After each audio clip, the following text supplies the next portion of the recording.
He was called to heal the sick, yet he spent his ministry punching, slapping, and violently shaking the very people who came to him for help.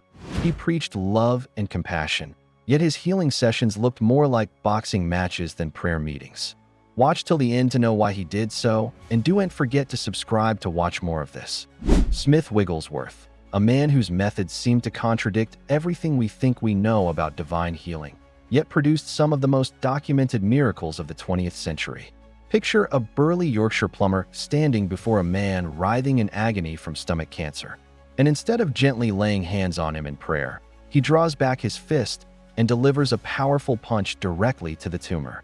The crowd gasps in horror, some thinking they've just witnessed assault, until moments later, the man jumps to his feet. Completely healed, the cancer mysteriously vanished. This wasn't an isolated incident. This was the signature ministry style of Smith Wigglesworth, the most controversial healing evangelist of the early 20th century. Smith Wigglesworth earned the nickname, the Apostle of Faith, for his extraordinary healing ministry, but he could have just as easily been called the Fighting Preacher for his unorthodox and often violent approach to dealing with sickness and demons. He was known for his dramatic flair and hands-on approach to the miraculous. He would often hit, slap, or punch the afflicted part of the body to expel its illness.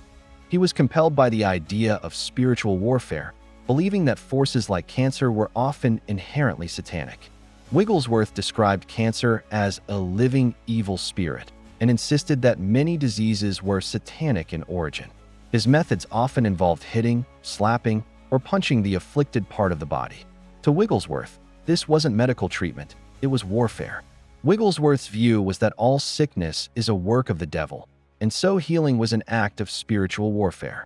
For this reason, he often cast out whatever demon was causing the trouble. Sometimes, the exorcism required violence, and Wigglesworth would slap, punch, or violently shake those seeking healing. The most famous and documented example involves the stomach cancer patient mentioned earlier.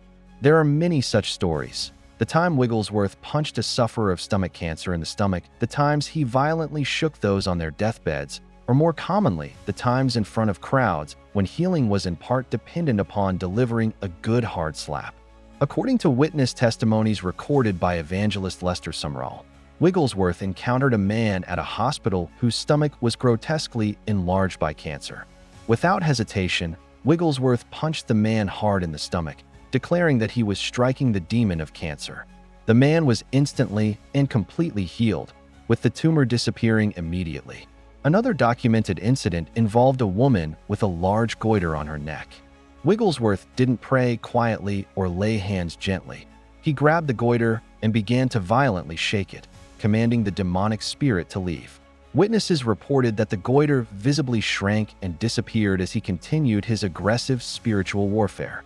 But perhaps the most shocking examples involved those who appeared to be at death's door.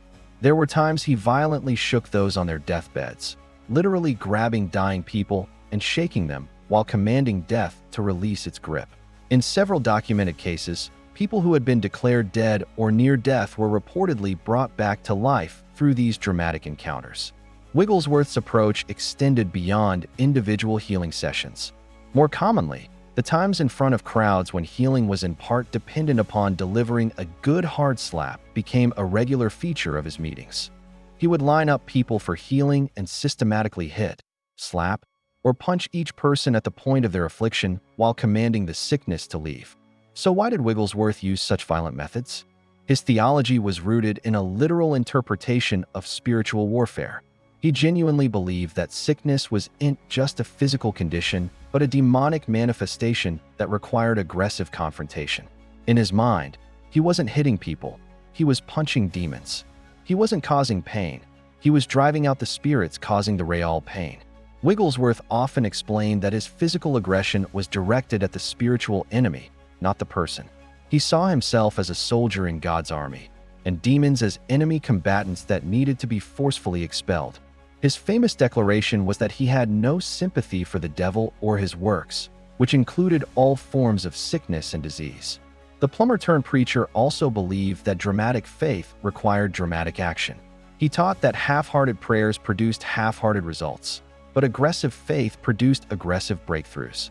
To him, Gently praying for healing was like politely asking a burglar to leave your house. Sometimes you had to physically throw them out. What made Wigglesworth's methods even more controversial was their apparent effectiveness. There were numerous claims of divine healing during Wigglesworth's ministry. These include a woman healed of a tumor, a woman healed of tuberculosis, a wheelchair-confined woman walking, and many more. There were reports that people were raised from the dead, including his wife Polly. There are many reports of Wigglesworth healing people of various maladies: fevers, appendicitis, deafness, heart failure, asthma, cancer, and even seasickness. Critics argued that his methods were abusive and unbiblical, pointing out that Jesus never punched anyone to heal them. Supporters countered that Jesus also drove out demons and cleansed the temple with physical force when spiritual warfare demanded it. They argued that Wigglesworth's results spoke for themselves. Thousands claimed to be healed through his ministry. The intensity of Wigglesworth's spiritual warfare even affected his own body. After Smith Wigglesworth died in 1947, doctors are said to have found that some of the bone on each of Wigglesworth's kneecaps was missing. This physical evidence, his supporters claimed, proved the reality of the spiritual battles he fought throughout his ministry. Smith Wigglesworth's punching, slapping, and shaking approach to healing remains one of the most controversial aspects of early Pentecostal history. Whether viewed as divinely inspired spiritual warfare or dangerous religious extremism, his methods raise profound questions about the intersection of faith, healing, and physical force. What's undeniable is that this Yorkshire plumber who punched out demons left an indelible mark on Christian healing ministry, and a legacy that continues to provoke intense debate to this day.